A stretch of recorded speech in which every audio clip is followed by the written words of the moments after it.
This week we're looking at an alternative way of placing waste yarn to mark the location of a peasant sock heel.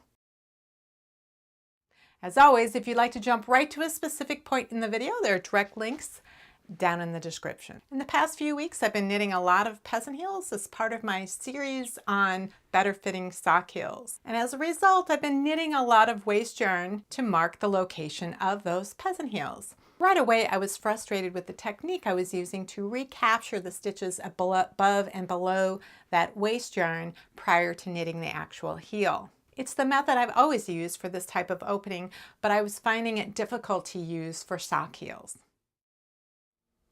Typically, when I knit in waste yarn to mark an opening like this, I will recapture the stitches prior to removing the waste yarn using double-pointed needles several sizes smaller than what I used to knit the actual fabric.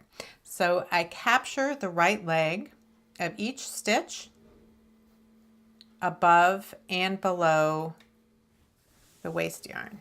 When you're knitting a sock though, the stitches are knit on very small needles to begin with. So the needles that you use to capture those stitches aren't as small with respect to the original needles as they were in the first example. The entire width of the fabric is stiff from this first needle, making it harder to manipulate the fabric, and then it's just a trickier matter to recapture the stitches and then to try to access this waste yarn in here to snip out. Because I was knitting as many as 3 heels a week, I tried something different for each heel until I came to a solution that solved my problem. I realized that what I needed was a way to divide the 2 sets of stitches while I was placing the waste yarn so that each set of stitches was adjacent to its own flexible edge. So let's look at what I came up with. When you arrive at the location where you want to place your heel, the first thing you do is you thread some waste yarn onto a yarn needle. Now all of these are going to be for my heel, so I'm going to slip all of these stitches off the needle and onto the waste yarn. This is the first step. So we've placed all of the stitches at the bottom edge of the heel onto waste yarn. And we're going to leave a tail hanging here. Now we return to the place where we first joined the waste yarn, and that is also where our working yarn is hanging. What we're going to do now is we have to create new stitches above these stitches that have been taken off the needle. We have to create a new set of stitches, and we're going to do that by casting on using the long tail cast on, using both of these strands. So you're going to bring your thumb and forefinger between the 2 strands of yarn, so that you are tension for the long tail cast on. You've got the 2 strands tension in your hand here. This is like you would do any long tail cast on.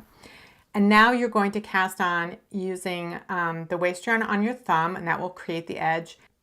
And the new stitches on the needle will be created with the sock yarn. Go ahead and you do your first one. And what you want to make sure at the beginning is that you don't have a great deal of slack between the last stitch that was worked and this first cast on stitch. You want to make sure that you remove any excess slack for those first couple of stitches. So we've got a couple, and now we can just cast on as we would normally with a long tail cast on. So now you have your new set of stitches cast on over the top, and now you can cut the waste yarn and leaving a nice tail. So you've got your cast on stitches, and now you've got the other half of your round that you would just work normally. So you just join in the round and continue on. So I've knit a few rows past the opening so that we can see what to do when you want to take the stitches off the waste yarn. So we've got 2 different situations here. We've got one with a lifeline and then one with an actual cast on edge. So the one with the lifeline, the yarn is threaded through those stitches. You just follow the path of those stitches to capture them and get them on the needle. And once you've done that, you can pull this yarn out of those stitches. For the top half of the sock, you're going to use the same technique that you would have used if we had been capturing stitches using this method. You're going to capture the right leg of each of these stitches all the way across. Now the reason you catch the right leg is because that will seat the stitches on the needle in the correct orientation when you knit them. So we have this flexible edge that we can use in order to capture the stitches here, and then on this other edge it's completely separate from here, and we can just capture the stitches by following the line of the waste yarn. Once you've captured all of the stitches, then you take a pair of scissors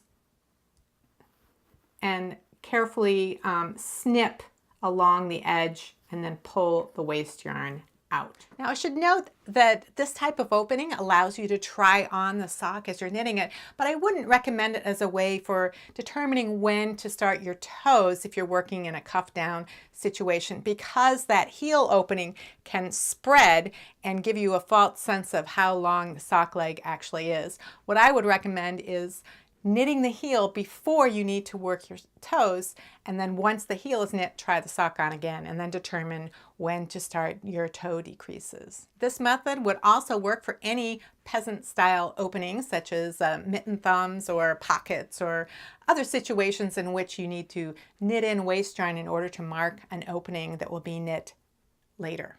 If you have any questions or comments about this video or suggestions for videos you'd like to see in the future, you can leave those down in the comments below, or you can join me in my Ravelry group, Roxanne. There's a link to that down in the description. To see the entire series on peasant heels and short row heels, you can click on the playlist up here.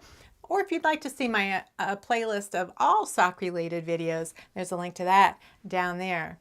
If you're not already subscribed to my channel, I'd love it if you would subscribe. You can hover over my face and then click on subscribe, or if you're on a mobile device, tap on my face and then tap subscribe. Thanks for watching. I'll see you next week.